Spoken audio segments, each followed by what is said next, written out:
The rise of minimalism. Why less is more. Have you ever walked into a room that's so packed with stuff that you feel an urge to turn right back around? Or maybe you've scrolled through social media, bombarded by ads, status updates, and influencers pushing products, and wondered, is this really adding anything to my life? For many, minimalism is the answer to this overload. It's a mindset, a lifestyle, and in many ways, a rebellion against the pressures of consumerism that tell us we need more, better, and newer. But minimalism is not just about aesthetics or the Marie Kondo approach to decluttering. It's about freedom, clarity, and making room for what truly matters. Imagine this. Every year, we're exposed to thousands of advertisements, all designed to make us feel that we're missing something. Consumerism convinces us that we need to buy to feel complete, pushing the narrative that happiness comes in packages, in the latest tech, or in having what others don't. But over time, many people have started to feel weighed down by all these possessions. The things that were meant to make life better now feel like a burden. Minimalism challenges this idea. At its core, it asks us to reconsider the assumption that more is always better. Instead, it proposes that we can be happier with less, that fewer possessions can lead to a life filled with more meaning, purpose, and freedom. But how does this work in practice? For many people, minimalism starts with decluttering. It's that moment when you look around and realize you're surrounded by things you don't use, need, or even remember owning. Decluttering isn't just about tidying up. It's about letting go of what doesn't serve us to make room for what does. By removing excess, minimalists often find they're not giving up comfort, but rather discovering it. Suddenly, a clean, organized space feels inviting and calming, while a cluttered one feels chaotic. But it's not just physical clutter that minimalists aim to clear.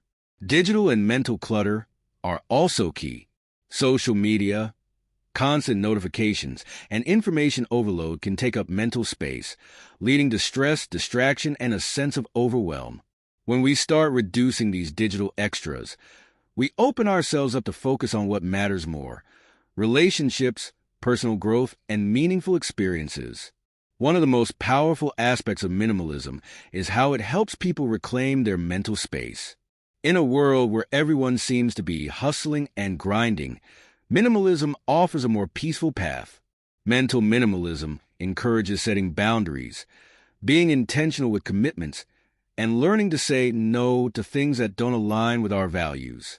Imagine not feeling the need to keep up with every new trend or not feeling pressured to attend every social gathering.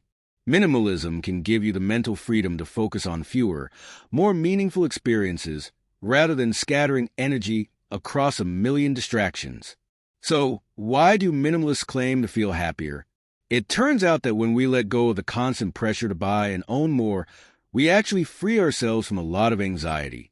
Studies have shown that clutter and excess can lead to stress, while a simpler, more organized life tends to promote calm and focus. In a minimalist space, each item is chosen for its function or meaning, making everything around you feel purposeful. And it's not just about emotional well-being. Minimalism can impact our finances as well. Less spending means more money saved, which can lead to financial freedom and peace of mind. Minimalists often find themselves with more time and resources to invest in experiences, relationships, and personal growth instead of material goods. Minimalism isn't just a personal choice. It's also a statement about how we want to treat our planet. Overconsumption contributes to pollution, waste, and environmental degradation. By choosing a minimalist lifestyle, people often consume less, waste less, and make choices that have a lower environmental impact. Some minimalists see their lifestyle as a way of supporting sustainable practices and being more mindful about the world we all share. Minimalism can even inspire change in others. Seeing someone live simply and happily can be contagious, encouraging friends, family, and followers to question their own assumptions about what they need. It can be a reminder that there's beauty and freedom in choosing less, in saying no to things that don't add value to life, and in focusing on what really matters. At its heart, minimalism isn't about deprivation.